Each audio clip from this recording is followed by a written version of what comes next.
بسم الله الرحمن الرحيم. نحمده ونصلي على رسوله الكريم. أما بعد،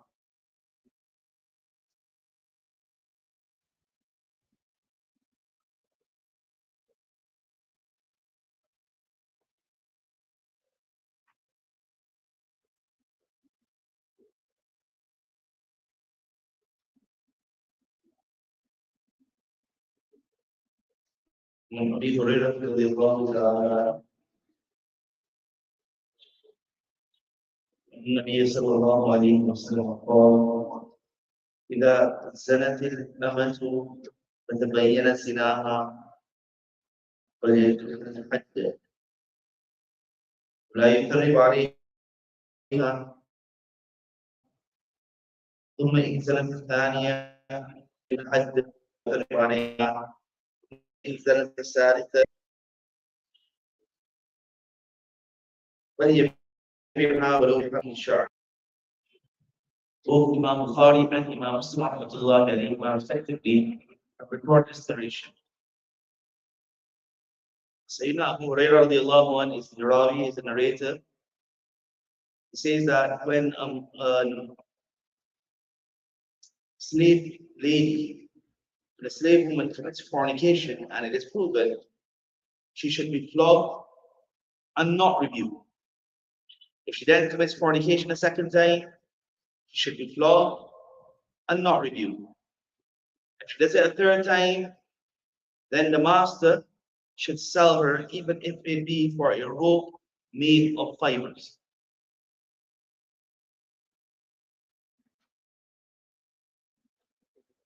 In Islam, there are certain wrongs when a person commits.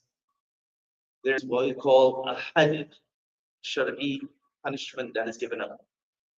One of those is with regards to adultery or fornication. Nowadays, people talk about, oh, it is harsh, right? It is incorrect, it is inhumane. Islam speaks about building a wholesome society.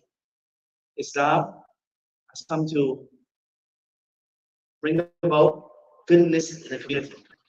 The hudud, what we call the hudud, and the punishments that the Sharia has said, and there are very few, there are not many. Person steals, there's a specific punishment for that. Person commits adultery, a person kills someone, person slanders someone. Right? Of course, you're slandering slander, you can't pay any witnesses or for your slandering as well. Because what you call if you're slandering someone, whereas adultery fornication. Now, these punishments are to serve as a deterrent. That's the real thing. It serves as a deterrent because if somebody is committing adultery and they're proven guilty, and then of course a person wouldn't be able to go to the Muslim judge and say, I saw such and such a brother committing adultery. Adultery and fornication, the difference is adultery, married person, having illicit relationships, having intimacy with someone who's not his wife, right? Or not the husband. And fornication is, on the other hand, is that someone who is unmarried and then they're having relations with, with the opposite gender, with someone and they're not supposed to be having, right? So that's where the difference comes in. And then there's a difference of punishment. The adulterer will be stoned, it's death, it's a punishment. And the one who commits fornication, the unmarried person, then they'll be hit 100 times. Now, you just can't go to and tell the judge, I saw so and so committed zina, committed adultery, or committed fornication, because you'll be asked, bring your evidences, bring your 4 witnesses. And sometimes that's nearly impossible because you have to come and bring the 4 witnesses and say, I saw them in that, right? It can't be, I just saw them laying down in bed together. Well, it could just have been having a cup of tea, right? However, yes, you saw them in bed together, then you can say, I saw them in bed together. And then the judge would rule accordingly, right? And so the whole issue of these punishments is to serve as a deterrent, because the moment somebody who's killing, nowadays we're seeing it, right? Nowadays we're seeing people killed at the age, they murder at the age of 18 and 19. And they said, don't worry, by 50 will be out, right? Don't worry, we'll get a good lawyer by, I'm not sure what happens here, but I know it's becoming common in Barbados now. Young individuals are committing murders and they're not even batting an eyelid because they're thinking, oh, if I'm 19 years old, maybe the judge will give me 30, 35 years.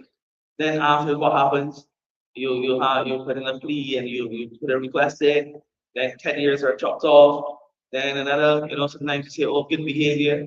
So yeah, I can be out by 30, maybe spending 10, 11 years, 30 years I'm out, I'm still good. On the other hand, Islam tells you kill somebody, you murder someone, your life is at stake. Your life is at stake. So if you know you're going to lose your life, then you'll not take once, so you'll take many times before trying to commit such an act. And that's why these hudud and these, subhanAllah, it's amazing, right? It's the hypocrisy of the world we're living in. There are individuals who will travel to these lands and say, oh, it's so nice that we can go to these places, places that in which Islamic law is supposed to be the go-to, right? Even though there are many tourist destinations, oh, we go to the Emirates, we can walk around freely. And then they post some pictures, these people are driving into these supermarket lots and they're leaving their keys in their luxurious vehicles and they're not afraid. They're not afraid. So then learn from that. Learn from that. Drugs, drugs in and out of a country, punishments in these states are very severe. In our ideas, well, severe slap on the wrist. We'll keep doing it. And it's affecting, we know the drug problems in our Caribbean countries. Now, that's so, alhamdulillah, what happens? These rulings primarily serve as a deterrent. It serves as a deterrent. People think twice, 3 times, 4 times, 5 times before doing it, because you know that your life is at stake. If you steal, your hand is going to go, right? So it's a serious matter, and that's subhanAllah. And the whole thing about it's about mercy, because then you're making and building that wholesome community and wholesome society. Right? Then, as a husband, you're not going to go and cheat, because if you go and cheat and your wife goes or anybody goes and informs the qadi, the Muslim judge, then you're in trouble. You're in trouble. Nowadays, I was listening to something. Someone, right?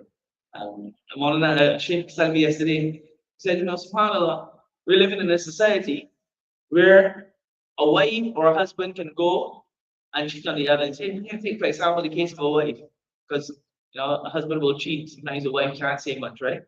Says the wife goes and she cheats on the husband. May Allah protect us all. But she goes and cheats on the husband. And then the husband, if he goes and calls the police and say, but my wife is cheating. Well, what can we do about it? It's a free country. Right? What? It's a free country. There's no law to say, someone may tell you go focus in this thing, that thing. But by and large, it's a free country. You can't force anybody to do what? Well, it's her body. She can do what she wants. Right? She can do what she wants. Same thing for a husband. The wife gonna go and say, oh, my husband is cheating on me. Well, if he has 5 outside women and 10 children, well, that's him. Is he supporting that? Oh, he's supporting all 10 children? Great. And mom, you don't really have a case. Right? Yeah, if you want to get a divorce, you can get a divorce. But I mean, we can't lock him up. On the other hand, Islam will tell you, and then of course, that creates issues in the society. And then, as we've been discussing, the moment people see that sin is easy to commit, then we don't think twice. Because he's done it and gotten away. He's done it and gotten away. Why can't I do it and get away? And everybody goes and does it. Secret marriages, a whole different topic. The Muslim community, right? We're going to go and get married a second time secretly. And then we're not fulfilling anybody's rights. That's incorrect. That's incorrect. We got to remember, we got to fulfill the hukuk. The hukuk of each spouse has to be fulfilled.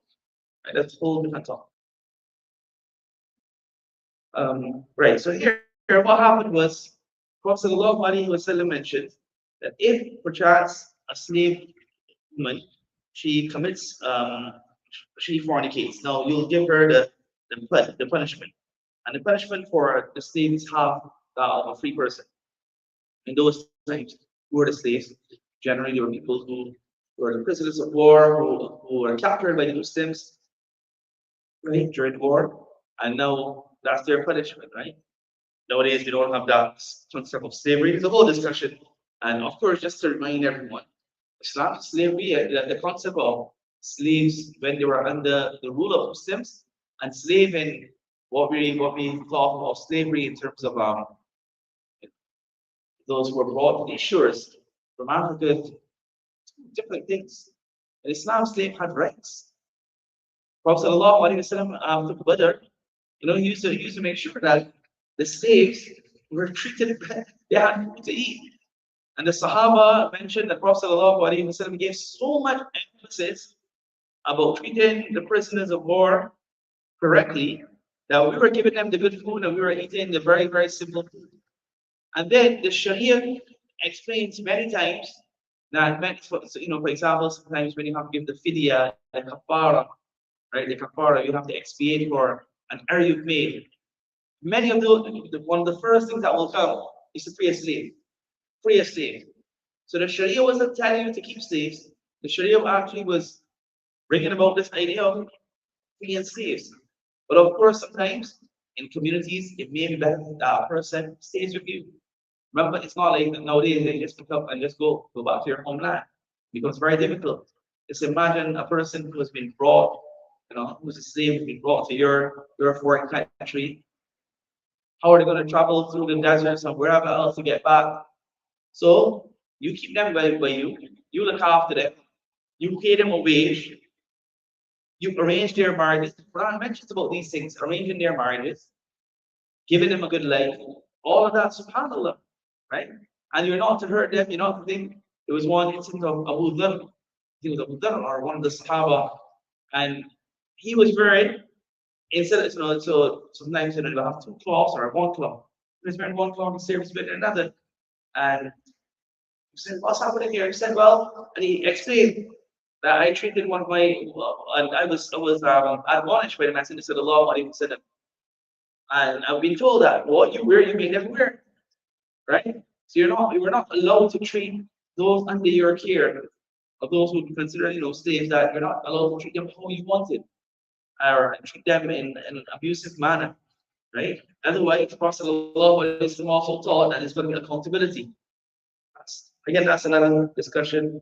Dr. Jonathan Brown has a lovely book on it, and he has there's some videos on YouTube of this as well, in which he examines the role of slavery, right, in Islam.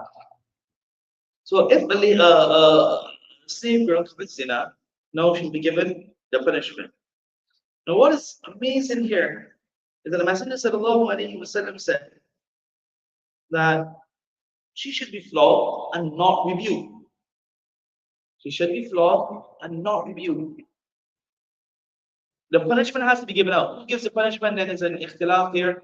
Is it the master who's going to give her the 50 lashes, or the qadi? Right? That's a key discussion. But here, the whole purpose of mentioning this hadith is to say that, subhanAllah, she has done the wrong. But afterwards, you're not supposed to say, tell the slave girl, "Oh, look at you, you're a zaniya. You're fornicated. You know how sometimes so this the hadith, the shulchan, the committee is saying, this person has been proven wrong, proven guilty. They've been given they've been given the punishment. But yet the Prophet ﷺ was saying, after that, don't say a word about it. Don't remind them of it. Now, this is if a slave girl who has so-called, we would call less friends. So what about a free person? What about a person who comes to the masjid who may have had a past, and then we remind him of the past? A sister who may have done wrong, and then we keep reminding them of the wrong. Sometimes nicknames, right? Nicknames. I know in our culture, sometimes we like a nickname. We got to be very, very careful of the type of nicknames we use. Names have an effect. And especially if you don't want to have children or children growing up hearing such nicknames about their parents that, they're a bit unpleasant. Remember, a nickname is only permissible, it's only permitted when the person likes it and he agrees to it. And not that he likes it because or he agrees to it because everybody is calling him that. Oh, I always remember there was a gentleman who came to me, Barbados, and he said, please can you just let the people know and your circle and love, especially the younger group that call me by my name, call me uncle, call me something. Because he said, my wife just given birth to the baby girl. And I don't want that. My little girl grows up hearing this name, right? So of course, if you don't, you never liked it, never said anything. But this is very, very important. Like you call no such names and stuff with Allah. Gotta be very careful about it. So here you're being told that don't rebuke, don't chastise you. We're all saying, oh, look at you. Or you know what we do? We may not do it right away. So a brother is coming to the masjid, mashallah, so first you say mashallah, right? Then he starts getting, he's coming more often, he has a beard now, he's praying, he's attending some classes. Then one day he comes and he voices his opinion in a diplomatic way, in a pleasant way, right? Non-controversial manner. He's saying something, he mentions something. And then we look at him and say, yesterday he used to be on the street smoking dope, running well behind women, attending every party, drinking heavily, and now you got all to come in here and say something to us. You're the big fornicator. You're the big druggie. It's wrong. That was a life they had. But now they've done tawbah. Who are we to remember with all these things? But sadly, that's the way we go down sometimes, right? Yesterday you were nothing. We used to be in here long before you. We used to be womanizer, big womanizer. And want to come in here to tell us what to do. It's unfortunate. We're not supposed to be that. So here the Messenger of Allah, what is he saying? Don't even tell the slave girl.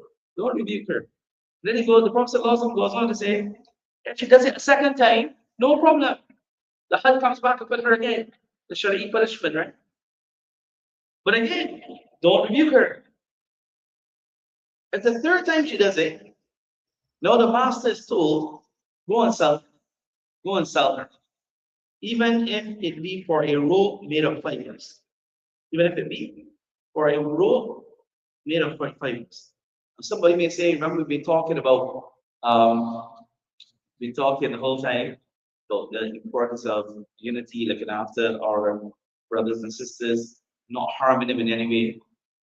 So the question then is, if you're going to sell a slave girl who's addicted to fornicating, are you not causing harm to a fellow Muslim brother or sister? So the scholar said, no. Firstly, you have to mention, because this is an ayib, this is a defect. So when you're selling her, you have to tell the person who is purchasing, right, who is buying the slave, that she has a bad habit.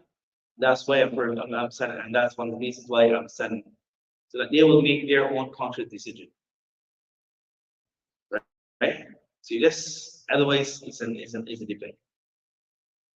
Scholars have also mentioned, the commentators have mentioned the other reason for this is that sometimes it could be that when she's living by this master, he's a bit more relaxed, or he doesn't have that authority to want to say, or she just doesn't listen to him, she ignores him. Maybe she'll go somewhere else and now she'll behave herself. It's like a student who's in one school and is given trouble. Right? And then if you say, oh, we are so tired of you. But then they go to another school and then they prosper. Because this whole environment is different. Sometimes it happens in marriages. Right? This a flashback of an incident. It was one. This is show how some of our scholars were regards to caring for people. There's one scholar, his wife used to give him a lot of trouble, a lot of trouble. I mean, trouble in terms of being foul in language and harassing him, verbally abusive towards him, and stuff like that. Really harsh towards him. So the students, they kind of take it. They said one day, Sheikh Ustad, just divorce her. She's causing all this trouble. Even in front of us, she's causing trouble. She has no regard whatsoever. So the Sheikh said, if I divorce her, then perhaps she'll go and get married to another person. And the way she is, she's going to cause everybody trouble. So I prefer to bear the brunt of it instead of letting her go somewhere else and give another person trouble. Yeah, that's just way to say it. But here it says that, sometimes it does happen. That there may be a relationship that's not working. Really, what we know compatibility, whatever, right? The wife may not have that level of respect for whatever reason for the husband. But then she goes into another marriage after she's divorced, so then they're divorced. And now she goes into another marriage, and now this man has what we also call aura about him, or maybe his job is better, maybe his pay is better because sadly people look at these things. So now she respects him more. So before she was belittling that person, maybe it could have been that her income was more than his, or maybe she didn't think that he was a person of great self-respect. Now it could be that she married someone maybe a few years older than her, maybe a person in a better job or better income. Now she thinks to herself, that, oh yeah, he's deserving of a bit more respect, and she met her base, right? So the same way it seems okay, this labor may not have been working with you, it's not been good there. So instead, what we'll do, get her somewhere else. But the important thing of this hadith is do not rebuke her. Do not rebuke her. In spite of whatever she may have been saying, you are not allowed to go and chastise her, you're not allowed to go and say Zania, a fornicator. You're not supposed to say these words. So we'll be here reminding ourselves of this um, very important quality that we need to bring into our lives as well. Let's not insult, let's not hurt, let's not say anything evil before it comes to anyone. Let's not be mindful of their past.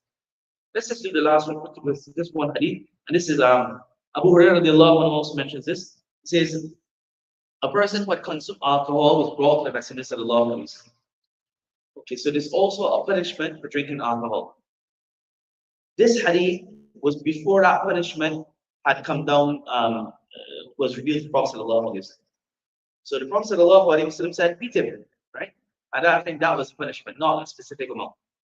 So Abu Hurairah radiallahu anhu says, some of us beat him with our hands, others beat him with their sandals, others beat him with their clothes.